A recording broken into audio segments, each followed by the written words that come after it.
dia a todos. Meu nome é Maria Vitória Toffolo, sou responsável pela área de Portfólio Specialist, relacionamento aqui com todos os clientes da XP Advisory. Gostaria de primeiramente agradecer a participação de todos aqui no nosso evento onde a gente traz as principais discussões nas últimas semanas, né, que tem predominado nos mercados, tanto do lado internacional quanto do Brasil. Gostaria de agradecer também a presença dos nossos gestores, Arthur Richman, nosso CIO do Private e presidente do Comitê de Alocação aqui da XPA Brasil, e Rogério Freitas, também head de gestão da XPA. A ideia, né, acho que quem esteve com a gente no último mês viu que a gente mudou um pouquinho a dinâmica da nossa apresentação. Aliás, quero até agradecer os feedbacks construtivos e positivos que a gente teve. A ideia está sempre melhorando aqui para que vocês possam desfrutar das melhores discussões. A ideia é a gente seguir como a gente fez no último mês, onde o Arthur vai trazer as principais discussões no âmbito global, né, Estados Unidos, Europa, e como que isso tem repercutido nos mercados. Depois o Rogério vai detalhar um pouco mais tema de Brasil, né, o que a gente tem visto de também inflação, atividade e fiscal. Depois eu fecho com as principais e mais recentes decisões de alocação que a gente tem implementado, né, nos portfólios dos nossos clientes. E a segunda metade, um espaço maior, onde a gente vai fazer um bate-papo aqui com algumas perguntas e respostas. Queria destacar e relembrá-los, né, a gente já tem algumas perguntas pré-selecionadas, mas a participação de vocês é super importante, né? Na última apresentação a gente teve riquíssimas discussões com perguntas vindas de você. Então a gente tem um espaço aqui onde vocês podem enviar ao longo da apresentação as suas dúvidas e a gente vai responder no final. Espero que vocês desfrutem aqui da apresentação. Vou passar agora a palavra para o Arthur para iniciar. Obrigada. Obrigado, Vic. Poxa, obrigado a todos aí pela presença. Como a Vic falou, a gente vai começar aqui falando um pouco da visão externa, na qual a gente tem assim, algumas opiniões bastante fortes sobre o que está acontecendo agora. Deixa eu dividir a tela com vocês. Né? Vamos falar do cenário global, gente. Quando a gente fala do cenário global, a gente tem que pensar hoje em dia naquilo que a gente considera ser uma das grandes inconsistências do cenário global, que é o que o mercado está precificando em termos de renda fixa e renda variável. Aquilo que a gente chama de o mercado de renda fixa está em Marte, o mercado de renda variável está em Vênus. Por que a gente acha isso? Quando você olha isso aí, o primeiro slide, que é a precificação do 10 anos norte-americano e a curva de juros norte-americana, você vê que, apesar de todos os dados, e apesar de, a gente vai ver daqui a pouco, as declarações de membros do Fed, o mercado insiste em precificar um processo de alta de juros, que para esse ano nos parece relativamente correto, mas ele insiste em precificar uma queda de juros a partir do ano que vem, né? E esse cenário, de novo, ele nos parece bem improvável, tá? Em que mundo em que os juros cairia já a partir do ano que vem? Ou seja, o Fed continua com com seu processo de aperto monetário esse ano, mas reverte o curso rapidamente e já a partir do ano que vem começa a cortar juros.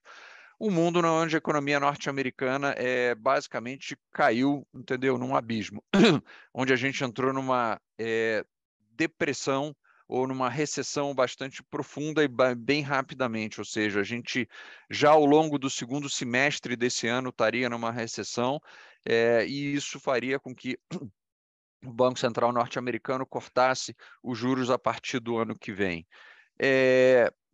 Poxa, Arthur, mas você não viu os dados de PIB do primeiro semestre? Os dados de PIB do primeiro semestre foram negativos, né? Então a gente já está na recessão. Não, gente, não estamos numa recessão, de verdade. Os dados de PIB foram negativos porque teve aquela variação gigante de estoque que contribuiu negativamente. Se você expurgar esse efeito, se você olhar sem variação de estoque, o PIB, entendeu, subiu no primeiro semestre. O último dado de geração de emprego foi de, poxa, acima de 500 mil postos de trabalho gerados no mês passado. Isso não é uma economia em recessão, nem aqui nem na China, ou nem aqui nem nos Estados Unidos, né? Então, assim, de verdade, não, a gente não acredita que a economia norte-americana esteja numa recessão, ela está desacelerando, isso aí é claro, tá? Mas não, a gente não acredita que ela já esteja numa recessão, tá? Acho que uma das formas de você ver isso, né, e você ver o problema que a gente tem hoje em dia, são olhar os dados de inflação, tá? Quando você olha esses dados de inflação, eu acho que a conclusão ela é inequívoca. O de cima é o CPI normal, entendeu? O cheio, e o de baixo é o Core PCE, que é a medida preferida do Fed de inflação. Quando a gente olha para esses dois dados, a gente chega à mesma conclusão. Sim, é bem provável que a gente já tenha passado o pico da inflação norte-americana. O problema só, gente, é a distância que a gente está em relação a a média. Olha só, entendeu? Que a gente tenha um objetivo do Fed de 2%, olha quão longe a gente está disso. E quão rápido tem que ser uma desinflação para que a gente chegue perto do objetivo de política monetária do Fed, né? Sim, o CPI é mesmo a conclusão, né? Quer dizer, então quando a gente olha para isso, não é que a gente discorde da hipótese de que, poxa, olha, a economia norte-americana teve uma inflexão no que diz respeito à sua variável de inflação, ou seja, a inflação norte-americana inflexionou. Eu acho que a gente já chegou ao pico da inflação norte-americana. Se essa hipótese estiver errada, a gente tem um problema de outra magnitude.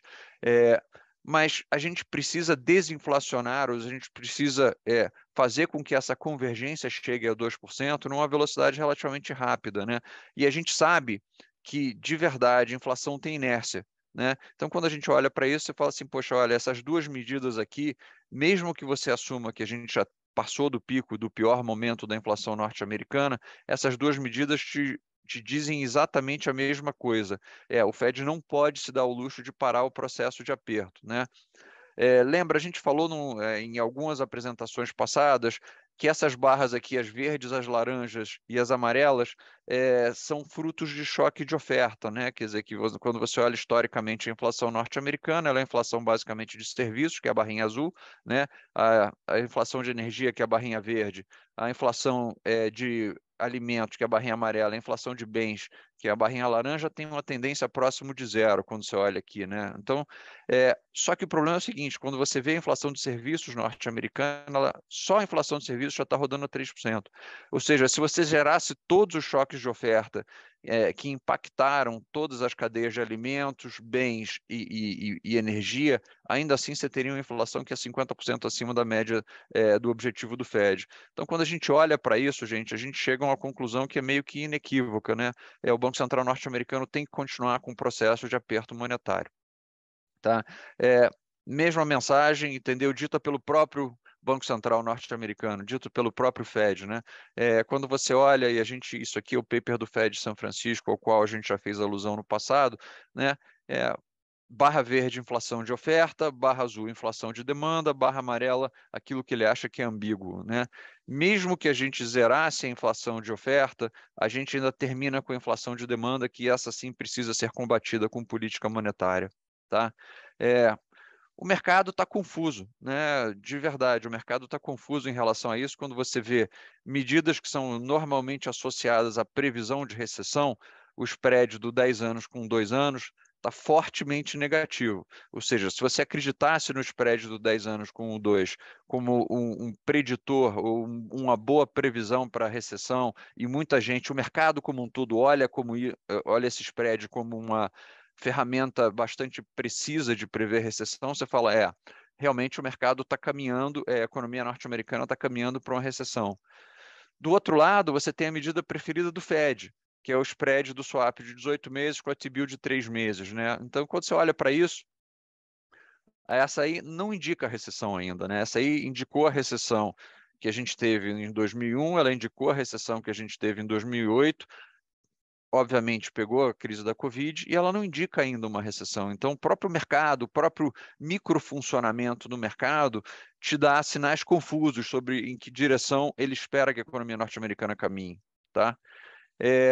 E aqui entra a parte onde a gente fala que, poxa, a renda variável está em Marte, né? Renda fixa em Vênus, renda variável em Marte. Por quê?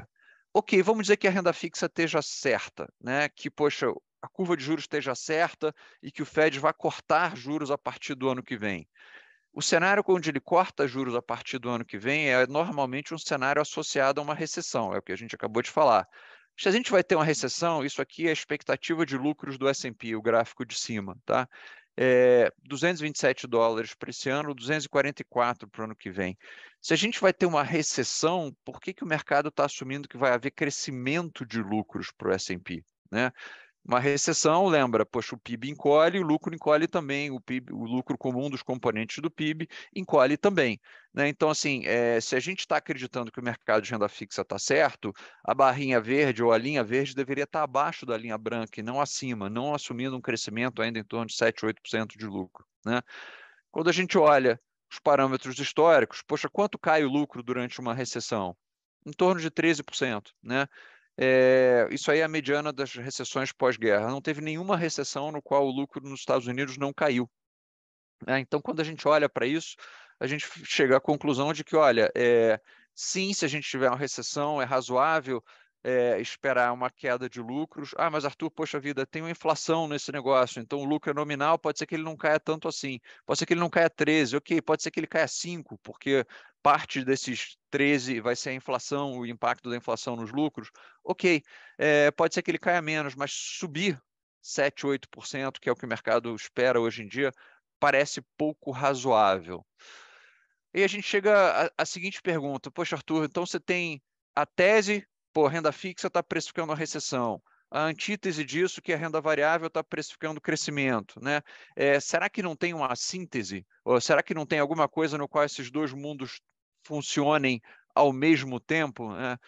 Primeiro ponto é o seguinte, né, gente? Você já sabe que o mundo está confuso quando você precisa usar a dialética hegeliana de síntese, antítese e tese no final das contas para poder explicar a realidade, né? Mas assim, sim, existe um mundo no qual essas duas coisas funcionam. É um mundo no qual a gente tem uma reversão profunda dos choques de oferta, um mundo onde o petróleo vai para $60 por barril, etc.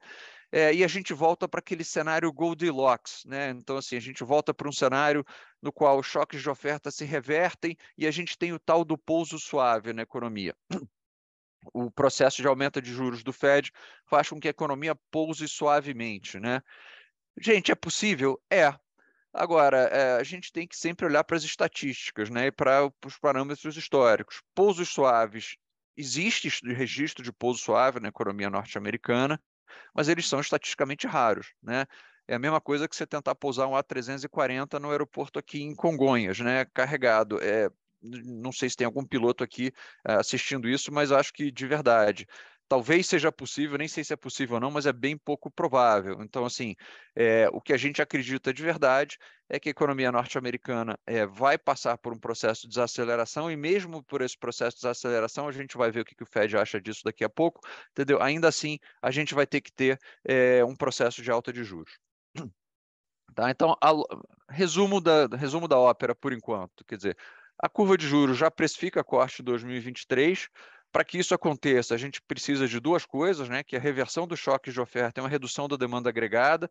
Mas, poxa, para você ter uma redução da demanda agregada sem ter uma recessão, você precisa que ela esteja, que a gente use exatamente a quantidade certa de juros e que não tenha mais nenhum choque, que a gente não tenha mais nenhuma, entendeu, distúrbio no ciclo econômico, de forma que a gente consiga fazer um pouso suave da economia.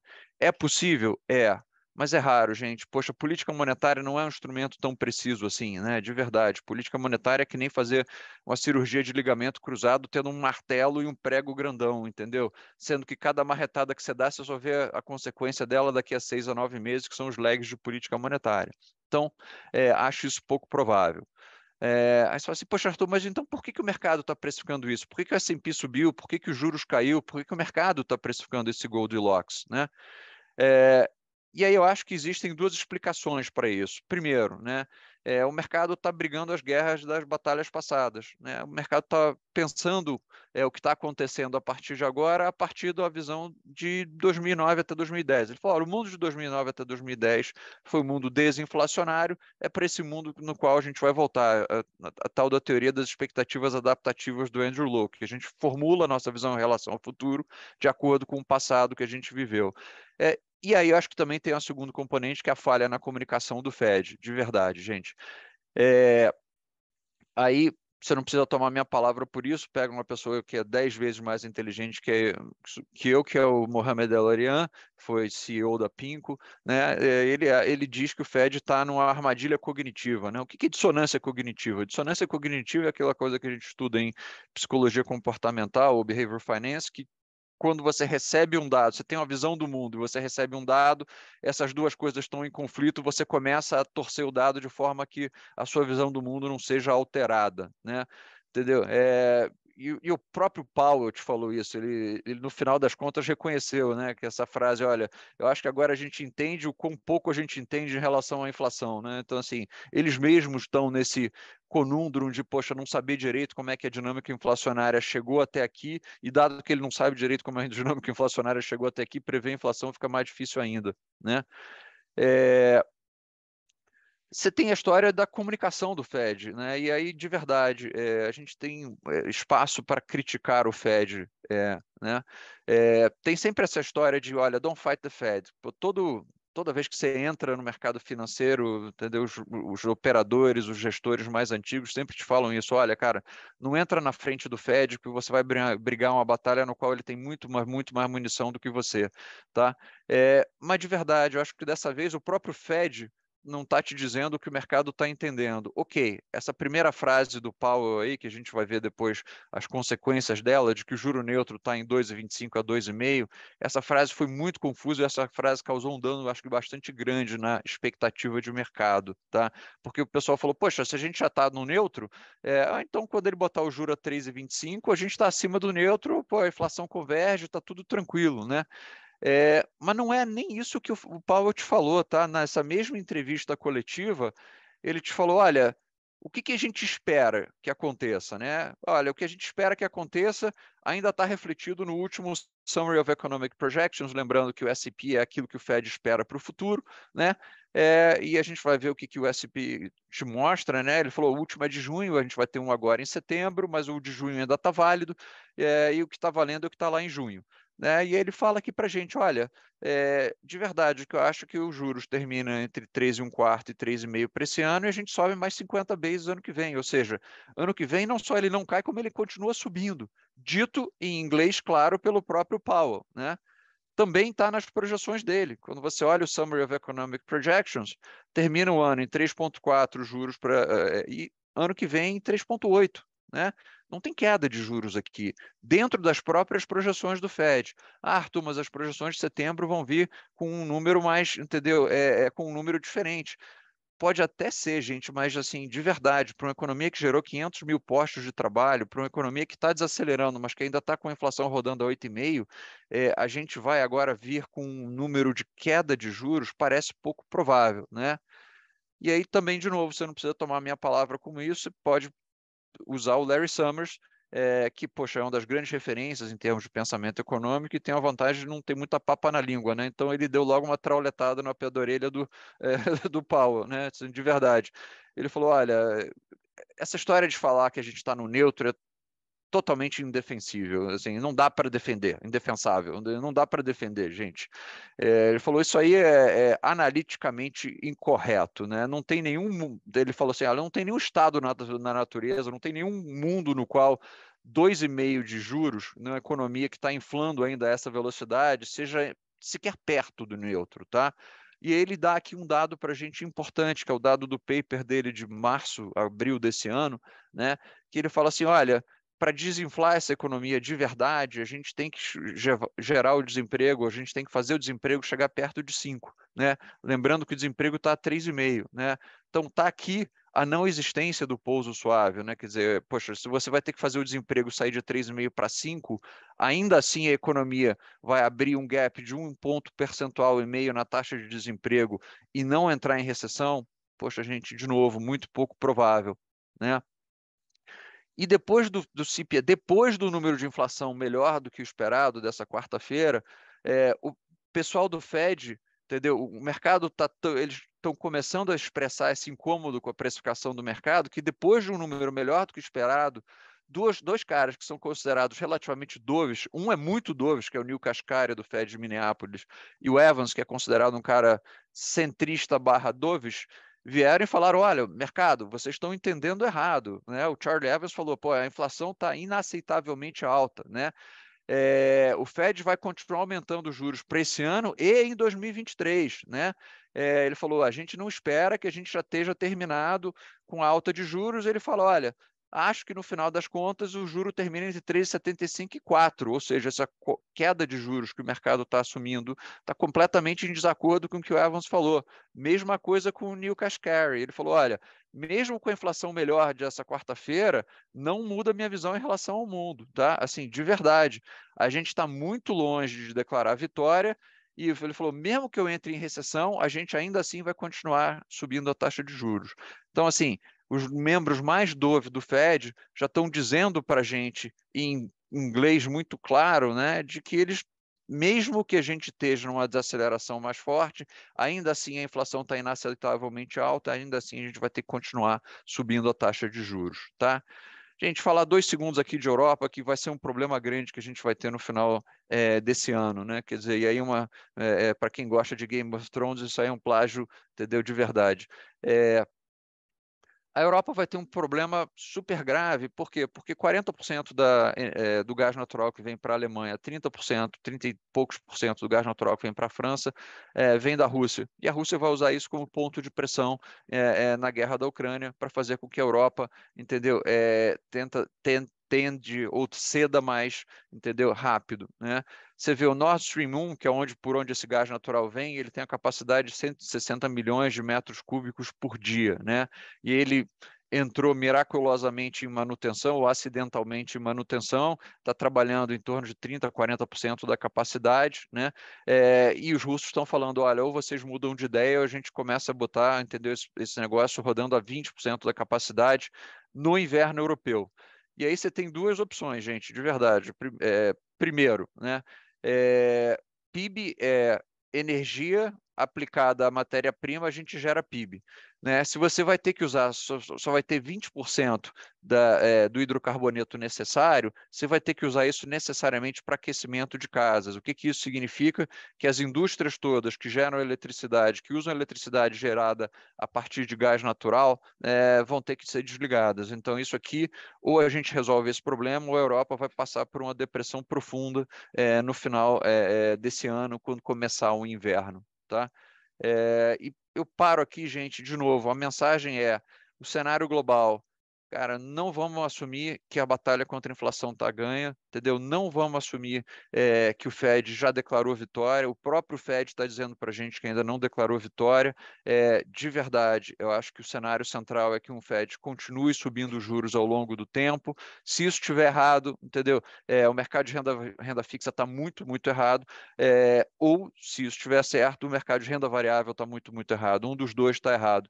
E a gente tem que pensar nas nossas alocações dessa forma, tá? Rogério. Obrigado, Arthur. Como sempre, uma aula. Mas vamos lá. Trazendo aqui todo esse contexto global aqui que você acabou de mostrar, acho que tá conseguindo ver, vocês estão conseguindo ver a tela? Tá tudo bem? Boa. Trazendo um pouco desse contexto global que você acabou de expor muito bem, acho que é engraçado que aqui parece que toda essa dissonância cognitiva que tem lá fora, por incrível que parece que tem menos aqui, né? Acho que os mercados aqui estão se falando mais, renda fixa, bolsa, juros, expectativa de inflação, acho que a coisa aqui está um pouco, estão se falando um pouco mais, né? Eu acho que dentro desse ambiente global, né, desse ambiente de mundo mais desinflacionário, eu acho que esse ambiente vem favorecendo muito aqui o trabalho do Banco Central, vem ajudando o Brasil. É inegável, né, que existem elementos da inflação doméstica que são relacionados à inflação global, né? A inflação doméstica foi muito contaminada pela inflação global, obviamente tem elementos domésticos, mas tem muito elementos globais, né, que acabaram contaminando aqui, e agora, dentro desse início, né, de normalização do lado da oferta, ou diluição, né, de choques de oferta originados lá atrás, né, durante a crise da Covid, o que a gente parece que a gente já vem vendo alguma, né, redução da restrição, como o Arthur bem colocou, iniciando, talvez no início aí dessa diluição dos choques, e a gente vem vendo, isso aí vem sendo traduzido, né, na queda dos preços das commodities, e acaba beneficiando um pouco aqui a inflação doméstica, né? Em função disso, a gente já vê alguma coisa assim. Eu gosto muito dessa medição aqui de inflação, que é uma média trimestral, né, anualizada, dessazonalizada, anualizada, né? Então, tanto o IPCA cheio quanto o núcleo do IPCA, a gente já vê uma clara inflexão aqui. A gente pode dizer que aqui também teve e acabou revertendo. Engraçado que aconteceu isso lá fora também, uma falsa inflexão. A diferença aqui é que a gente já teve muito aperto, né? Diferente daqui atrás, né, do final do ano.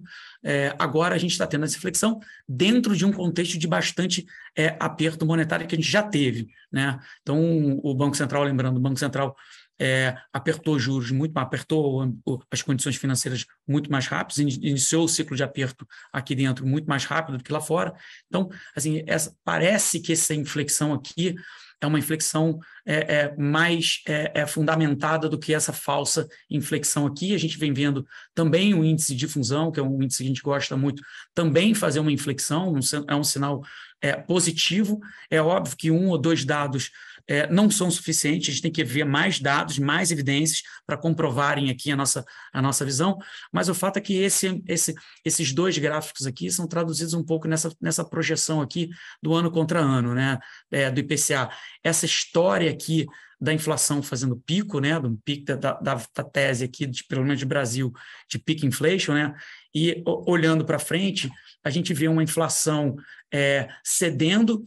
Tudo bem que é uma inflação um pouco mais resiliente, cedendo mais lentamente, mas é um ambiente mais desinflacionário, é uma desinflação bastante relevante, né? Chegando no final do ano que vem, com 7% de inflação, e isso, considerando esse 7% aqui, é uma volta do PIS/COFINS de combustível, tá? Se, como a gente vem vendo aí, enfim, veiculado aí na mídia, que no orçamento do ano que vem pode ter a não... pode ter, na verdade, a renovação, né, desse benefício dos combustíveis, né? Esse 7 pode ser mais para 5, 5,5 do que para 7, e lá na frente também alguma coisa mais para 4, 4,5 do que para 5. Então, essa inflação aqui de 7 pode ser mais para 5, 5,5, e esse 5, 5,5 para 2023 pode ser mais para 4, 4,5 do que para 5. A ver, né? Muito depende aí dessas questões mais de preço administrado, mas o fato é que esse 7 aqui é um pior cenário, isso aqui pode ser mais para 5, né? E isso aqui pode ser um ambiente desinflacionário até muito melhor do que a gente vem vendo agora.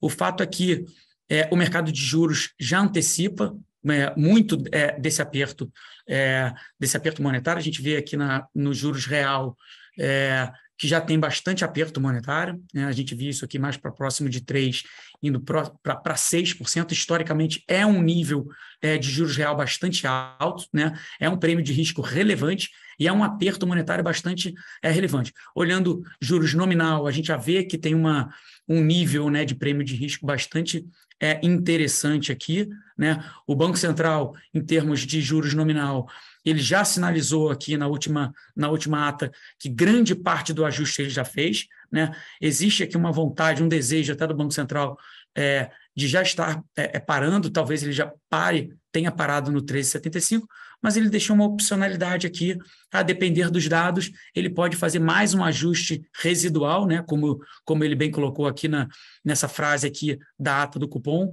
Então ele deixou aberto, mas o desejo é muito claro, né, de já ter parado. 13,75 já é um nível de aperto monetário bastante relevante.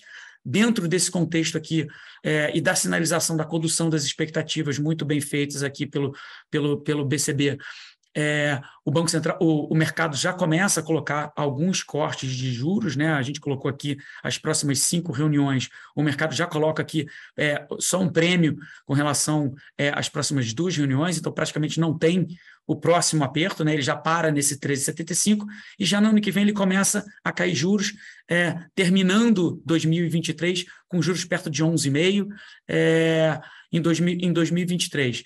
Lembrando que é o seguinte, se a gente terminar com 13,75, fazendo uma conta rápida, né? 13,75 e terminando 2023 com alguma coisa perto de 11,5%, a gente tem um 2023, um FRA aqui de 2023 perto de 12%, e se a gente tiver realmente uma inflação mais para perto de 5% do que para 7%, a gente tem uma taxa de juros real ainda hoje mais próxima de 6%, 7%. Isso aqui é muito juros, né? Então, em função de todo esse aperto de juros nas condições, né, nas condições financeiras, no aperto monetário, o próprio mercado ele já antecipa uma queda no crescimento. Então, assim, isso aqui é uma coisa interessante, né, que, por um lado, a gente está vendo revisões no crescimento de curto prazo, né, com todos esses estímulos, abertura ainda, um pouco dos resquícios da abertura ainda pós-pandemia, abertura da economia, a gente vê uma recuperação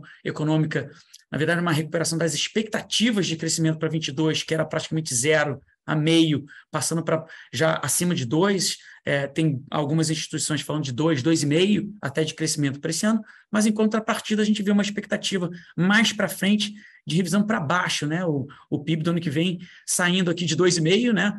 É exatamente o oposto, a gente saiu de meio indo para 2, 2,5, e para o ano que vem a gente saindo de 2,5 para 0,5%, e aí existe, obviamente, a consequência, né? Existe um lagging aqui de aperto monetário, todo esse aperto saiu de 2% para 14% praticamente, batendo na economia no final desse ano, início do ano que vem, né? Então, acho que muito dessa revisão altista do PIB de 2022, a gente tem uma contrapartida de uma revisão para baixo, obviamente, em consequência de todo esse aperto monetário que a gente viu aqui, né? Tanto no aperto, a gente vê nas Bs aqui, né? No juros real, e também, obviamente, no juros nominal. O fato é que a gente fala, né, que parodiando aqui um pouco, né, Carlos Drummond de Andrade, né, que tinha uma pedra no meio do caminho. No caso do Brasil, no meio do caminho tem uma eleição, né? Tem uma eleição no meio do caminho. Então, o fato é que, assim, a gente vê dentro desse contexto, né, de eleição, os últimos dados mostrando claramente a novidade aqui, né, da questão de eleição, a gente vê claramente um estreitamento aqui entre os dois principais candidatos, é uma tendência muito forte aqui, muito clara, de estreitamento aqui do segundo colocado no primeiro. As últimas pesquisas mostram até um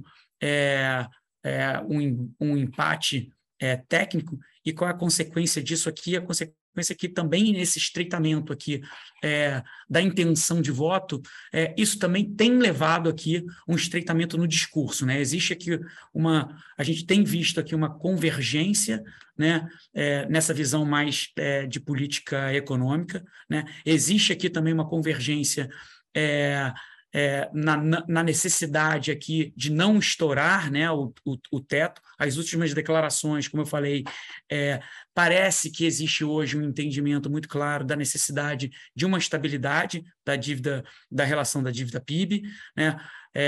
Nessa briga aqui pelo centro, né, para o eleitorado de centro, que é um eleitorado mais de classe média, é um eleitorado que é mais sensível à renda, é um eleitorado que é mais sensível a salário, estabilidade, crescimento, e eu acho que acabam que os dois discursos aqui dos dois candidatos que lideram as pesquisas são discursos mais, vamos dizer assim, mais economicamente assim, menos radicais, e eu acho que isso aqui é muito positivo em termos de política fiscal, e aí o próprio mercado já vem antecipando um pouco disso, né? O fato é que nessa convergência aqui dos dois candidatos principais, a gente vê aqui uma convergência para um discurso mais responsável fiscalmente falando, isso é muito positivo. Por isso que a gente vem citando muito esse leque de probabilidades aqui, né, da relação dívida-PIB, né, que o Brasil ele meio que trafega dentro desse leque, né, sempre namorando com o teto do leque, obviamente, né, o Brasil namora sempre com a irresponsabilidade fiscal, mas o fato é que com essa convergência aqui, esse estreitamento das intenções de votos, a gente vê que os dois candidatos estão indo até para essa linha, o cenário está indo para essa linha vermelha aqui, que é a base, que é o cenário mais otimista aqui da relação da expectativa da trajetória da dívida PIB, né? Então, o que a gente vem vendo aqui é a probabilidade desse cenário vermelho, que é a base do teto, vem ganhando probabilidade, tá?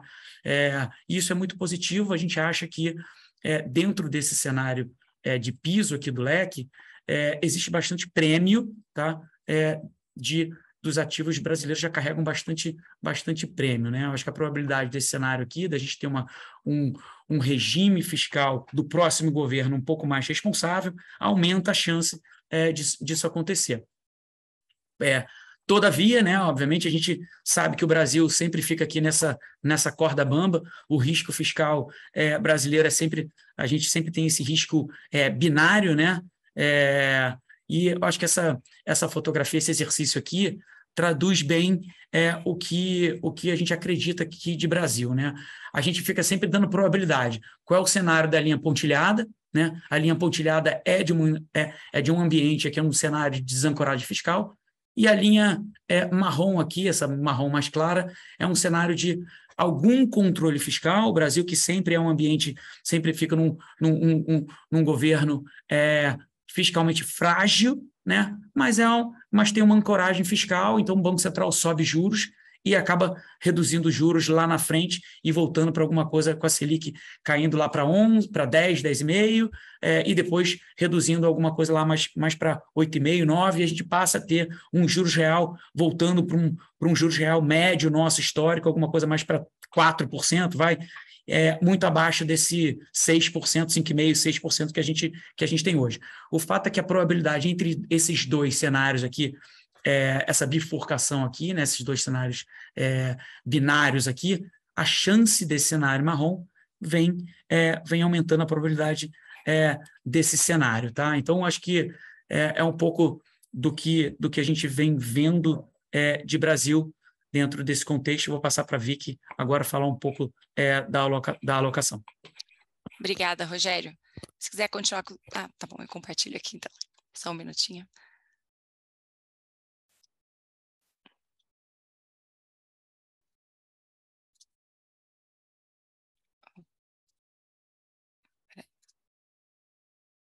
Ops, desculpa.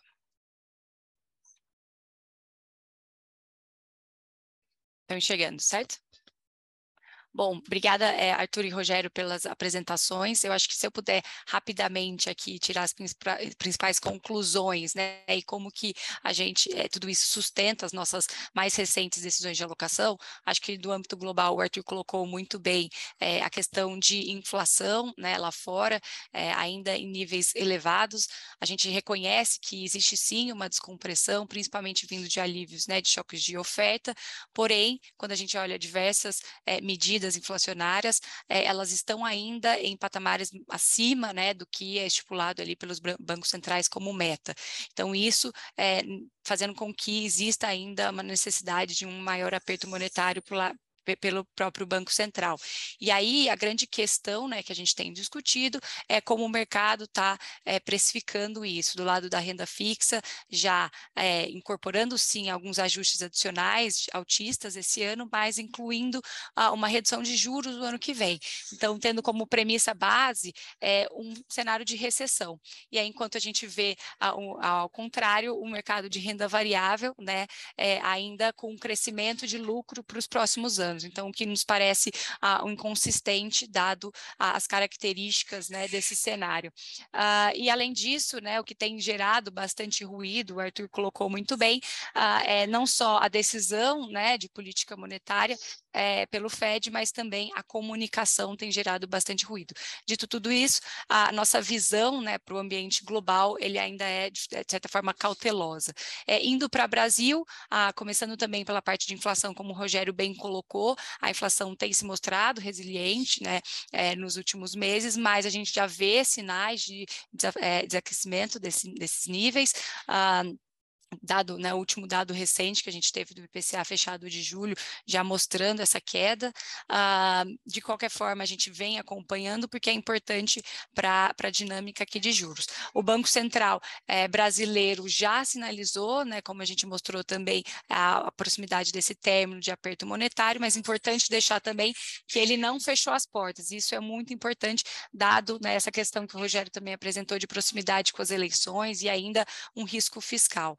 A gente tem acompanhado do lado de atividade surpresas positivas, né, para 2022 de forma consistente, mas as expectativas para o próximo ano é de desaceleração. Então, isso é bem importante, eu vou tratar aqui no desenho do nosso portfólio.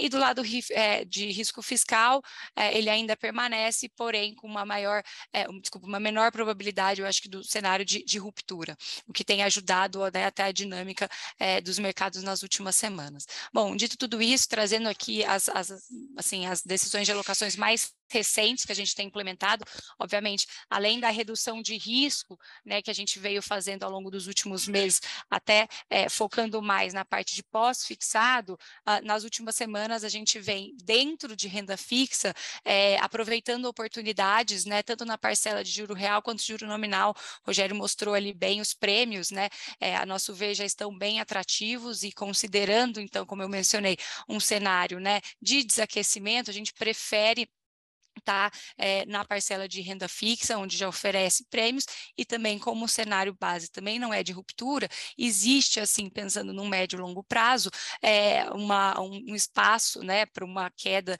eventual do nível da Selic que a gente está atualmente. Então, a gente ganharia com o fechamento da curva. Então, basicamente, a gente fez aumentos, né, recentes, tanto na parcela de inflação, né, ali vencimentos não tão longos, duration próximo de 5, 6 anos, e na parte de pré-fixado, um exemplo aqui duration de 2 anos, sendo negociada ali próximo a 12%. Então, a gente tem priorizado essa parcela, em detrimento, acho que das classes, né, com maior prêmio de risco, que num cenário de recessão, a gente enxerga uma dinâmica mais desafiadora, no quesito performance, e aqui se destaca a renda variável. Tá?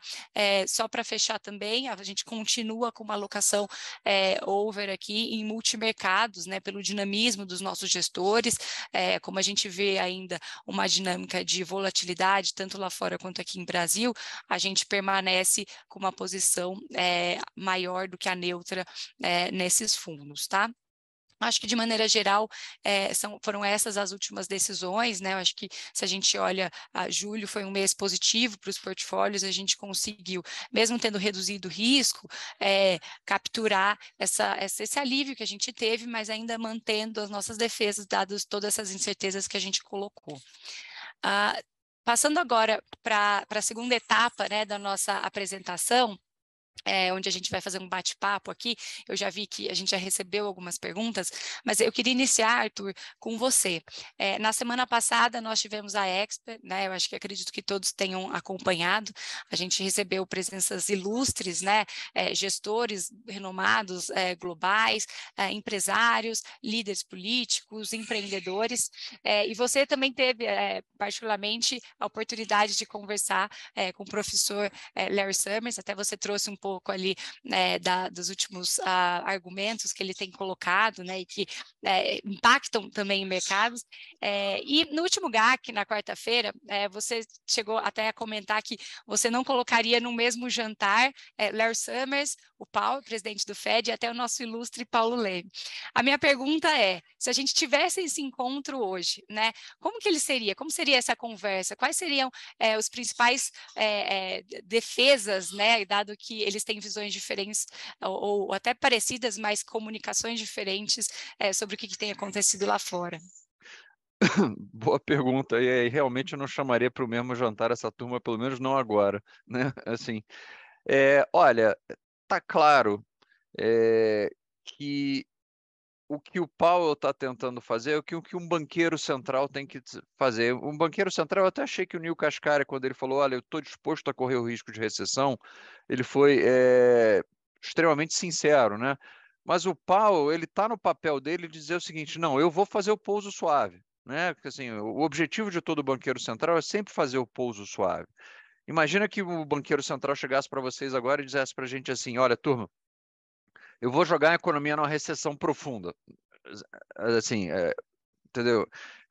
Não, ele está no papel dele, mas o Larry Summers ele é muito mais agressivo e muito claro. O paper do Larry Summers de março desse ano, ele fala claramente isso. Ele fala, olha, turma, o mercado de trabalho está superaquecido.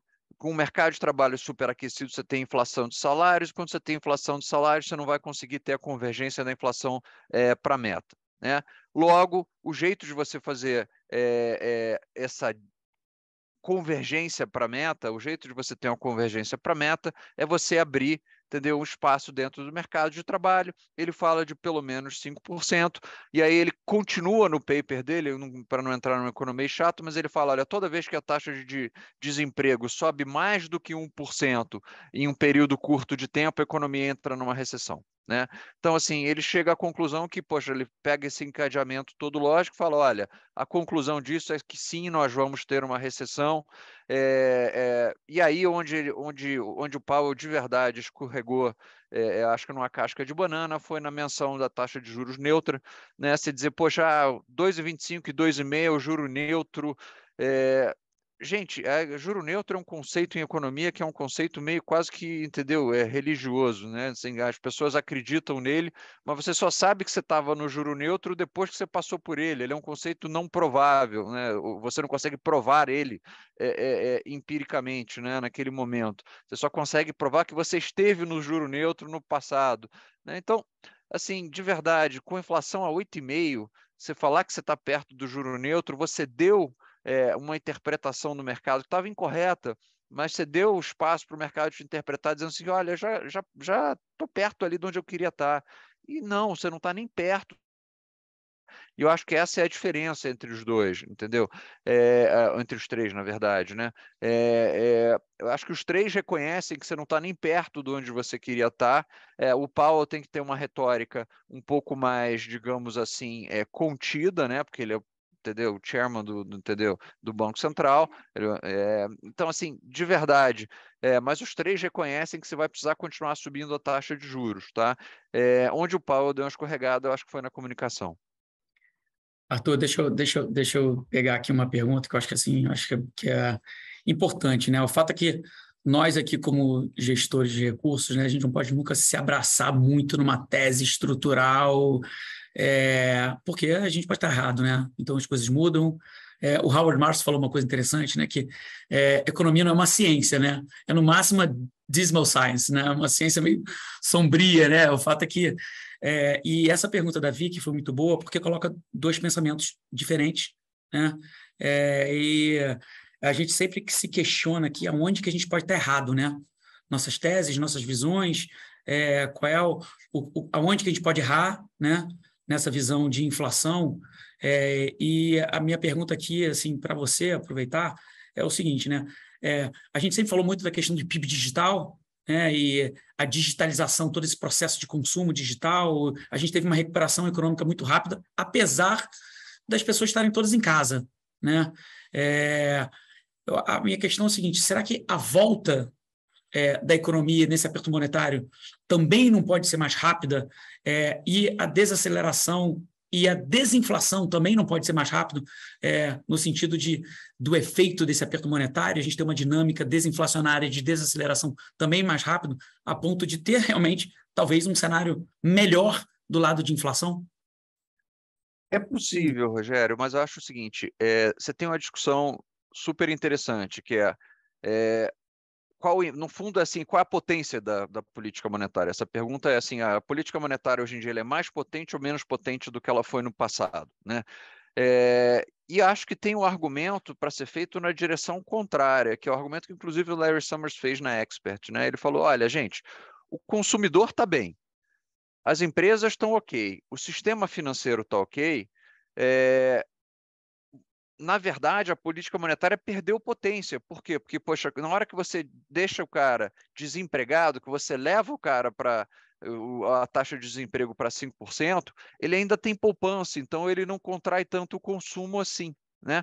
Então, acho que você pode fazer o argumento contrário, dizer, olha, não, na verdade, que é um argumento que você faz para dizer que essa recessão que a gente vai ter, e a gente acredita numa recessão na economia norte-americana nos próximos 18 meses, ela vai ser uma recessão suave, né?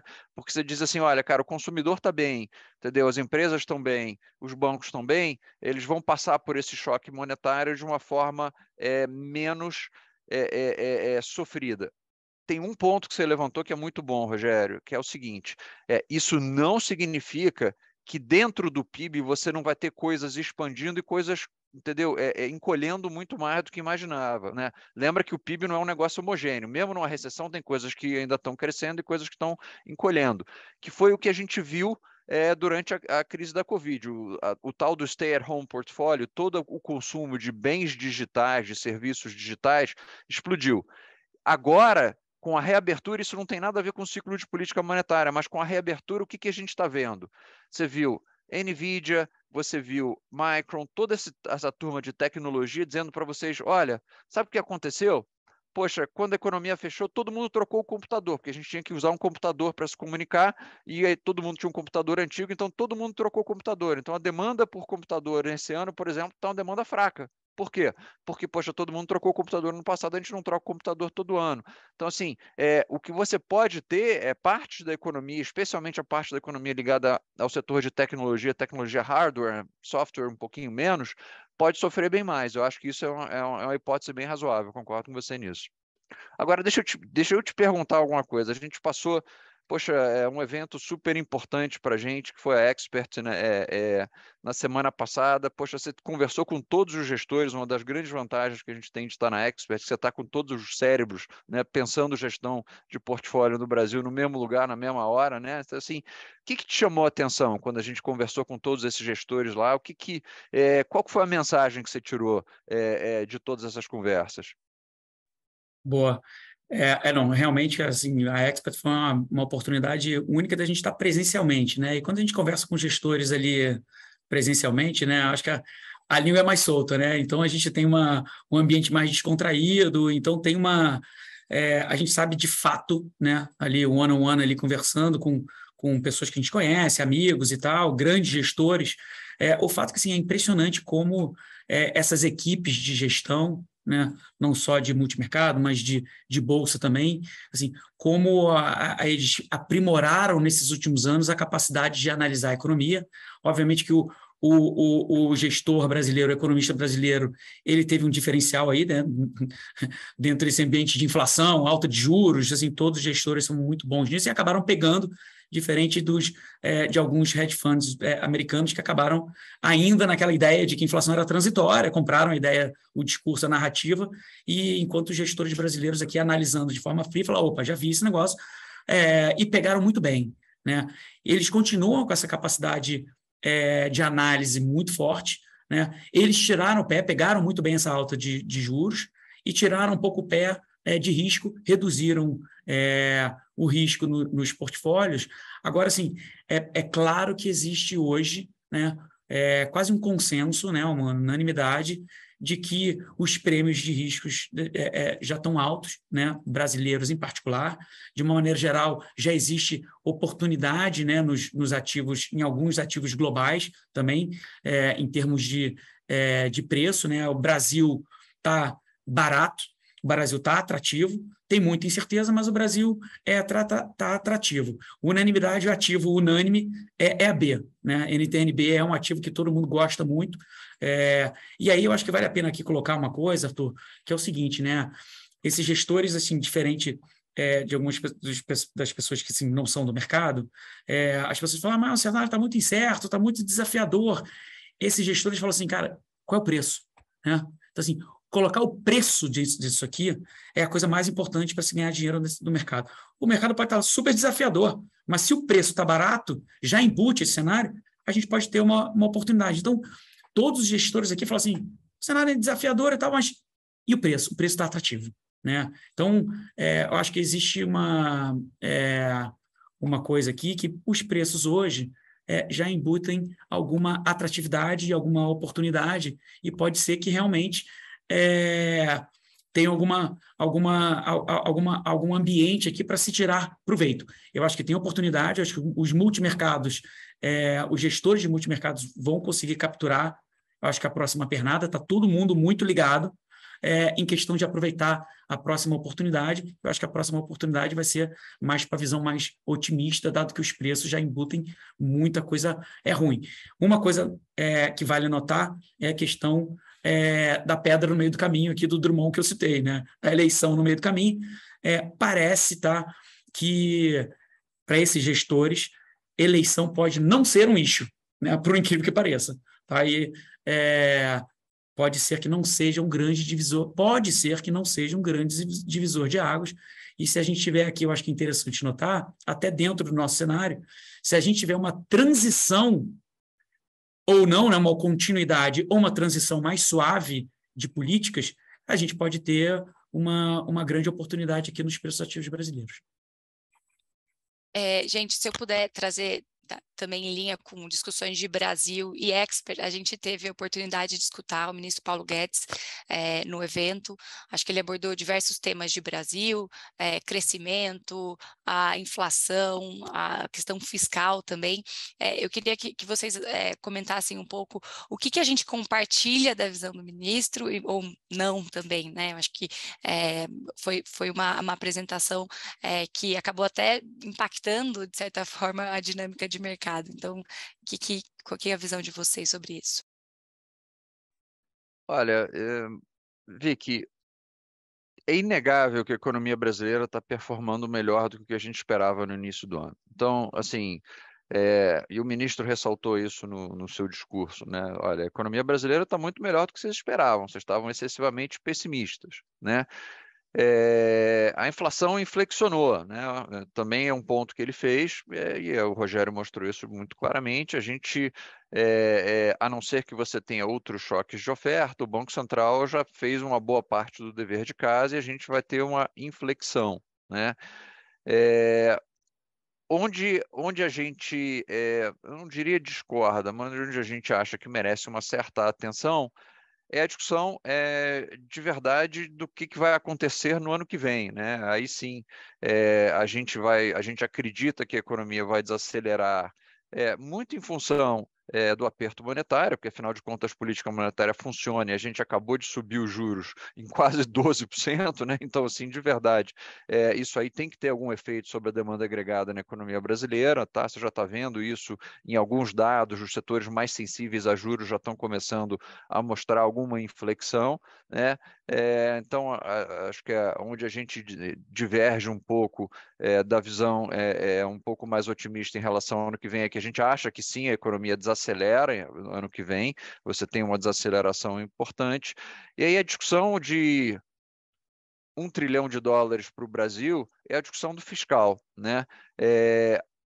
A gente tem tido ultimamente uma discussão que eu acho que é uma discussão bastante saudável. Gente, vamos falar em português, claro, o teto foi para o espaço, né? Então, assim, o teto foi para o espaço, mas você está tendo uma discussão, acho que é uma discussão saudável, que dado que o teto foi para o espaço, o que a gente pode fazer para não deixar aquele gráfico de dívida PIB que o Rogério mostrou para vocês ficar um exponencial, um crescimento exponencial. Aí tem essa discussão toda de, olha, vamos fazer agora um novo mecanismo, que é um mecanismo que tem como objetivo manter a dívida PIB em 80% ou menos. Ou seja, toda vez que a dívida PIB bate 80%, você aciona de novo o teto, aí o teto volta a valer, as despesas só podem crescer em inflação. Enquanto você estiver abaixo de 80% de dívida PIB, você pode fazer com que os gastos cresçam um pouco acima da inflação. Eu acho que essa discussão é uma discussão salutar, tá? É uma discussão super saudável, no seguinte sentido, olha, por que o teto era importante? O teto ele não é importante por si só. O teto é importante porque ele fazia com que a dívida PIB não explodisse. Se você tem um mecanismo, aí a gente vai discutir qual é a credibilidade desse mecanismo, etc. Mas se você tem outro mecanismo que faz com que a dívida PIB não exploda, isso é saudável para a economia brasileira. Isso deveria fazer com que o prêmio de risco fiscal que existe na curva hoje diminuísse um pouco ao longo do tempo. Deixa eu só contribuir aqui também, tirando, obviamente, um pouco do excesso do otimismo, né, e do ânimo, né, do ministro, né, que chama atenção. A questão que a gente compartilha também, assim, o setor privado brasileiro é muito pujante, né? Então, ele ressalta muito isso. A gente acredita muito disso aqui nas grandes empresas, grandes empresários. A gente aqui, através da nossa parcela de equity, de ação, a gente acredita muito, obviamente, nessas grandes empresas, de grandes empresários, e ele fala muito disso, né? Assim, o empresário brasileiro ele não quer mamata, ele só não quer que o setor público atrapalhe ele, né? E aí eu acho que esse ponto do Arthur é muito importante. Se o setor público, através do excesso de endividamento, excesso de gasto, não atrapalhar o setor privado, cara, a gente tem uma recuperação e até a gente pode e, eventualmente, assim, num cenário otimista, a gente pode ter revisão para cima. Obviamente, se a gente tiver aqui como eu falei, uma transição de política econômica positiva de um governo para o outro, ou uma continuidade de política econômica, a gente pode ter, eventualmente, uma valorização do real, uma queda da taxa de juros de inflação e, consequentemente, uma taxa de juros mais rápida, e a gente pode ter uma revisão de crescimento para 2023 e 2024. Né? Lembrando que é o seguinte, isso é expectativa assim como a expectativa desse crescimento aqui desse ano foi revista para baixo, eventualmente, num cenário mais otimista, que depende, obviamente, da âncora fiscal, a gente pode ter uma revisão de crescimento para 2023 e 2024. Muito bom, mas para 2024, vai. Olhando para o outro ano. Né? E aí os mercados melhoram no ano anterior, no caso, 23. Né? Então, assim, o fiscal é extremamente importante para não atrapalhar o setor privado. Né? O setor privado depende do setor público não atrapalhar ele. E aí a gente compartilha muito, o ministro falou isso, e é uma visão que a gente até implementa isso aqui nos portfólios. Né? Vamos pegar as perguntas então, Vicky? Sim, vamos lá. Eu acho que tem a pergunta de um anônimo interessante, até foi uma discussão que a gente trouxe no último mês, porque a gente viu uma forte correção, né, das bolsas, queda de múltiplos, e até a gente chegou a comentar, assim, ainda quando a gente olha as empresas, se considera crescimento de lucros. E aí a pergunta vai nessa linha, né, para justificar os atuais múltiplos, algumas casas estimam quedas anuais de 15%. Como que a gente enxerga tudo isso? A gente comentou também no último mês que a gente ia entrar, né, ali num ambiente de divulgações de resultados. Então, o que vocês viram, né, se a gente teve surpresas positivas ou não? Acho que é interessante esse tema. Aqui ele pergunta especificamente em relação a commodities, né? Também, mais específico, Então, vamos lá. Eu acho que essa é uma pergunta. Commodities é sempre um setor muito difícil, dada a ciclicalidade, né? 15% de queda de lucro não é uma queda de lucro grande para um setor de commodities. Lembra, o setor de commodities tem oscilações de lucros de, entendeu? Sobe 100%, cai 50%, entendeu? Lucro vai a zero em alguns setores, em alguns segmentos de algumas empresas, mas tendo dito isso, existe alguma coisa diferente, né? Estou falando de commodities, empresas commodities brasileiras, né? Estou imaginando que ele fale aqui de empresas commodities brasileiras, tá? Mas existe alguma coisa, mas no mundo também não é muito diferente, não, tá? Existe alguma coisa diferente desse ciclo de commodities para os ciclos passados? Existe, tá? Nos ciclos passados, o que acontecia? As empresas ficavam super otimistas no pico do ciclo e faziam muito investimento à custa de muito endividamento. Então, o que acontecia é que o ciclo virava, os preços viravam, a geração de caixa das empresas virava e as empresas estavam endividadas. Então, isso fazia com que o impacto sobre o preço do equity, né? Porque o cara falava, poxa, olha, uma empresa endividada, entendeu? Não gerando caixa é um problema. Eu acho que a gente vai ter uma volta do ciclo de commodities. Eu acho que o ciclo de commodities vai moderar daqui para frente. O que você não vai ter é o excesso de endividamento das empresas. As empresas estão essencialmente, entendeu? Com balanços bastante saudáveis, né? Elas não tiveram o excesso primeiro, de investimento, o que significa que, poxa, o excesso de capacidade que traz o preço das commodities para baixo não está aí, é só você olhar o setor de petróleo, né? Cadê os novos grandes, entendeu, ofertas de petróleo no mundo? Não existe, né? O próprio minério de ferro, que tem algum aumento de oferta, mas não é um negócio descontínuo, né? Então, você deveria ter um ciclo um pouco mais suave, com empresas não alavancadas. Aí sim, aí a gente tem que começar a fazer conta. Eu acho que algumas das empresas de commodities estão atraentes, sim. Tá? Deixa eu pegar uma aqui, Vicky, perguntando sobre juros, moeda, a dinâmica aqui de preço, correlação e como a gente se posiciona nos portfólios com relação a juros e câmbio. O fato é anônimo também, né? Então não posso nem dizer o nome dele. Eu acho que assim, a visão, e sem problema, tá? Pode ser anônimo, não tem nenhum problema, pode perguntar sendo anônimo. Eu acho que assim, eu acho que aqui a gente tem visto aqui no Brasil isso que o Arthur acabou de falar, né? Um ambiente mais desinflacionário em termos de commodities, isso vem impactando aqui a perspectiva de inflação. A gente teve um grande fechamento, né, de taxa de juros, e a taxa de juros global acaba, obviamente, vazando aqui, né? Eles são vasos comunicantes, juros no mundo, juros global, juros Brasil. Aqui no Brasil, eu acho que também tem essa visão de que o Banco Central fez o dever de casa e já chegou no final, ou muito perto do final do ciclo de aperto. Tem essa questão aqui também de algumas discussões sobre alternativas, manutenção do teto ou alternativas de um novo disciplinador fiscal, teto de dívida bruta, de dívida PIB bruta, né, 80%, como um teto para reajuste de gastos, enfim. São coisas que assim, não são maravilhosas, mas não são ruins, e eu acho que um preço, né, colocando preço no meio, né, que é importante aqui, falar só de cenário sem colocar preço, a gente está muito na teoria. Assim, colocando preço, a gente tinha preços aqui de quase de ruptura de Brasil, né? Então, quando você tem uma reancoragem, a gente começa a conseguir fazer conta, eu acho que a gente tem uma redução de prêmio de risco de uma maneira geral. O que a gente está vendo é que juros caem, bolsa sobe e real se valoriza. Tá? Então, assim, é meio que um ambiente de queda de prêmio de risco, queda de percepção de risco país, né?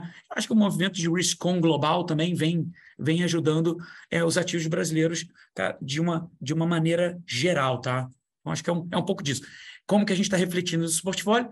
Acho que um mês atrás a gente já começou a colocar pré-fixado, mais ou menos um mês atrás a gente começou a colocar pré-fixado na carteira. Foi muito bom, funcionou muito bem, a gente pegou muito bem esse fechamento que está acontecendo agora. A gente aumentou também um pouco nos últimos dias, foi muito bom também. A B também está funcionando muito bem nos portfólios, né? A parte de renda fixa a gente gosta muito de aumentar risco dentro da classe, que é, como a Vicky falou, dentro da classe de renda fixa, a gente está aumentando o risco. O que é aumentar risco dentro da classe de renda fixa? Sair de pós-fixado e indo para pré-fixado, tanto nominal quanto para real. Tá? Então, um pouco desse ambiente de desaceleração, desinflação, que favorece mais a classe de renda fixa, pré-fixado, do que um ambiente de desaceleração, impactando aqui uma perspectiva de revisão de earnings, e aí não é um ambiente muito favorável para equity nesse caso. Tá? Deixa eu pegar... Desculpa, uma pergunta aqui do tático, né? Então, o Gustavo perguntou como fica o XPA tático com a subida recente de bolsa. Se a gente olha no histórico recente, o XPA tático a gente a gente ainda segue, né, implementando algumas estruturas mais defensivas, dado as incertezas que a gente tem. Então, a gente tem defesas não só aqui para o Brasil, mas lá fora também, né? Com base em toda essa discussão que a gente apresentou, né, essa dicotomia que a gente tem entre mercado de renda fixa e renda variável. Então, com a recente subida, acabou impactando negativamente essas defesas, né? Mas é importante que a gente está sempre reavaliando. A gente ajustou a estrutura de bolsa brasileira, né, com esse alívio, então a gente conseguiu também surfar, lembrando que os posicionamentos do tático, eles complementam a nossa alocação nos gestores, então a gente não deixa de estar posicionado também, a gente só vai ajustando o nível de risco que a gente quer estar exposto. E aí a gente tem estudado aqui também diariamente novas estruturas táticas, pensando, como a gente colocou, na proximidade com as eleições, não só com isso, né, mês que vem, né, é uma data importante também, a gente tem um feriado importante, eleições, então pode ser alguns eventos, então a gente estuda tudo isso para posicionar bem o portfólio nesse sentido, seja, né, mais defensivo ou em algum momento, se a gente enxergar, né, como nas últimas semanas, um alívio, a gente poder também capturar. E aí só um comentário adicional, porque aqui a gente falou do XPA tático das estruturas acionárias, mas a gente também, muito das operações que a gente faz de renda fixa, que a gente mencionou, o pré-fixado e o aumento de NTNB, são tanto diretamente, em alguns casos, né, comprando algumas Bs específicas, como também dentro do tático renda fixa, tá? Então, acho que é importante colocar isso também. Deixa eu pegar uma pergunta aqui do Hugo, que ele fala, a ata do FOMC trouxe um certo conforto ao mercado. O Paulo declarou que a política monetária será feita com base em indicadores econômicos. Por que o mercado continua confuso, né? Primeiro, Hugo, porque os indicadores econômicos estão confusos, né? Assim, de verdade, você tem uma geração de trabalho muito forte, de postos de trabalho muito forte, uma inflação caindo, que você não sabe se é inflação de oferta e de demanda, qual que é o efeito correto, e qual que é o efeito, entendeu, preciso entre o que está havendo em inflação de oferta, o que está havendo em inflação de demanda. E segundo, né, pega a frase do Neil Kashkari, ele falou, olha, eu estou disposto a correr o risco de uma recessão. Então assim, dentro do próprio FOMC, entendeu? O pessoal está te dizendo, olha, a gente vai fazer uma desinflação, a gente vai promover uma desinflação na economia norte-americana, a gente vai perseguir a meta de 2% de inflação. Muito provavelmente não dá para alcançar essa meta em 2023, dado que você está em 8,5% para chegar em 2023 com 2% de inflação, eu acho que ia ser um custo excessivo, você ia sim ter que jogar a economia numa recessão profunda. Mas o Fed ele não está te dizendo que ele não vai perseguir a meta de 2%, né? O que o mercado está, acho que, acreditando é que a gente vai viver aquele mundo do Goldilocks, que, poxa, a inflação cai rápido e volta, entendeu, para dentro da medida do Fed muito rapidamente, etc. E aí eu acho que, de novo, infelizmente nós brasileiros temos um PhD em inflação, né? Quer dizer, a dinâmica inflacionária não é assim, tem inércia, entendeu? A inflação, uma vez que ela chega nesses níveis tão altos, ela cai, mas ela cai de forma mais lenta. Uma coisa é você desinflacionar de 3 para 2, outra coisa é você desinflacionar de 8,5 para 2. Né? Então, assim, são coisas fundamentalmente diferentes, né? E que requerem uma prescrição de política monetária diferente. Então, acho que é por isso que o mercado ainda está, de certa forma, confuso. Só para sem querer abusar da paciência de vocês, deixa eu só pegar uma aqui sobre crédito local e crédito bancário. Acho que assim, eu só queria fazer um alerta, tá, gente? Assim, aqui, eu me lembro lá atrás, né? Sei lá, início de 2000, alguma coisa assim, a bolsa estava, sei lá, Arthur, 35 mil pontos, né? 37 mil pontos. Aí vinha um maluco e falava assim, porque é Ibovespa 100 mil. Eu falava, esse cara, Ibovespa 100 mil nunca vai bater, né? E daqui a pouco vai aparecer alguém e vai falar Ibovespa 200 mil pontos. Né? O fato, gente, é o seguinte, aqui a gente fica falando muito de crédito privado, CDI mais meio, CDI mais 0,80, grande oportunidade. O fato, gente, é o seguinte, se a gente tiver um cenário um pouco mais otimista, tá? E uma reancoragem fiscal, que é condição sine qua non aqui, a gente pode ter um cenário positivo, tá? E uma queda de juros bem mais rápido do que o mercado está imaginando. Agora, ninguém imagina o CDI voltar para 8,5, 9. Né? Mas, eventualmente, isso pode acontecer. E hoje, todo mundo está se lotando de CDI+, CDI+, CDI+. Lá na frente, se a gente tiver uma reancoragem, os ativos de risco podem performar muito bem. A B pode fechar muito, a bolsa pode subir muito, os ativos de risco podem performar muito bem. Então, assim, eu acho que tem algumas coisas assim que o portfólio mais diversificado, tá? Tendo um pouco de bolsa, tendo um pouco de multimercado, assim, é importante porque o cenário de bolsa, estou extrapolando aqui, radicalizando, tá? 150 mil pontos, não é um cenário muito maluco, tá? Então, eventualmente, quando a bolsa começar a subir e a gente tiver uma reancoragem fiscal, se tiver, obviamente, assim, os mercados podem subir muito rápido. E a expectativa de CDI também deixa de ser esse CDI maravilhoso que está todo mundo querendo surfar. Não estou dizendo que não é para ter CDI. De novo, como a Vicky mostrou, nossos portfólios são equilibrados. Mas não se descarta, acho que ninguém deveria descartar um cenário também mais otimista para 2023, tá bom? Só isso que eu queria passar, essa mensagem. Não, excelente ponto. Se eu puder também complementar, eu acho que a gente monitora aqui, né? Nossos especialistas de renda fixa e crédito, obviamente, como o Rogério colocou, existem oportunidades, mas a gente olha com bastante cuidado, porque a gente olha fluxo, né? Então essa indústria teve uma captação muito forte. Por outro lado, quais são as emissões? Então, oferta e demanda, né? Então, aqui é um pouco parece óbvio, mas a gente entende. E os prêmios, né? Porque parece atrativos, mas você tem que olhar o risco dos emissores, e se a gente tem mais demanda, esse prêmio fecha. Então, de maneira geral, a gente teve um fechamento, se a gente olha ali desde 2020, um fechamento desses spreads, então hoje eles estão em níveis mais justos, eu diria. É claro que comparado com outras crises, a gente até comentou que as empresas também, não só de commodities, mas de maneira geral, estão menos alavancadas, só que tem que ter esse olhar cuidadoso e fluxo hoje, assim como o impacto da Bolsa, ele também afeta aqui o crédito privado. Então, a gente tem posições, né, tanto direto quanto em gestores de renda fixa de crédito, que fazem uma boa gestão.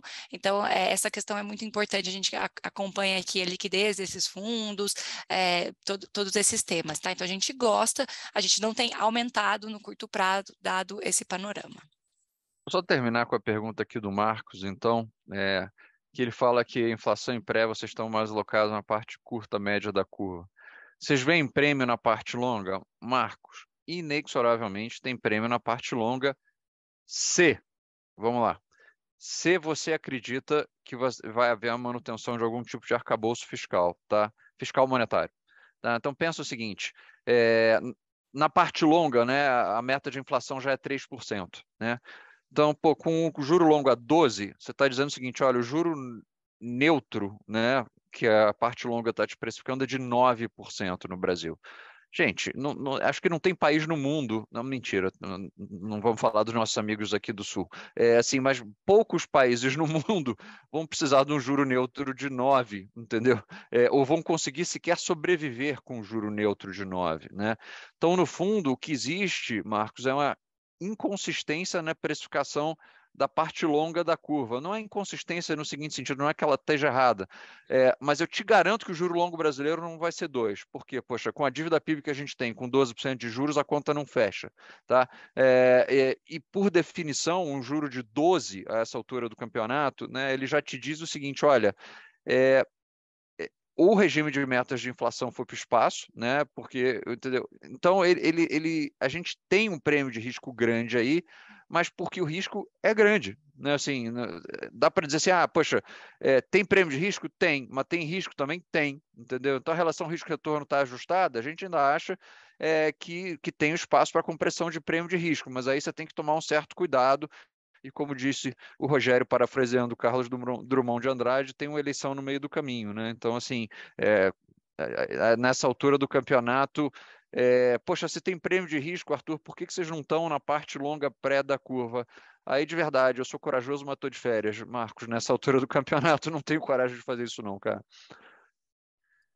Maravilha, pessoal. Obrigado pela presença de todo mundo. É sempre maravilhoso ficar aqui. A gente ficaria aqui por horas, mas até mês que vem. Obrigado pela participação de todo mundo e pela confiança. Obrigado, gente. Exato. Obrigada, Rogério e Arthur, pela participação. Riquíssima discussão. Espero que todos tenham gostado. Esperamos vocês aqui mês que vem. E fica a equipe de Portfólio Specialist fica super à disposição para eventuais dúvidas de gestão sobre os nossos portfólios, cartas, lâminas. A gente tem todo esse conteúdo e a gente compartilha com vocês, nossos parceiros, assessores, investidores, clientes. Obrigada e até mês que vem.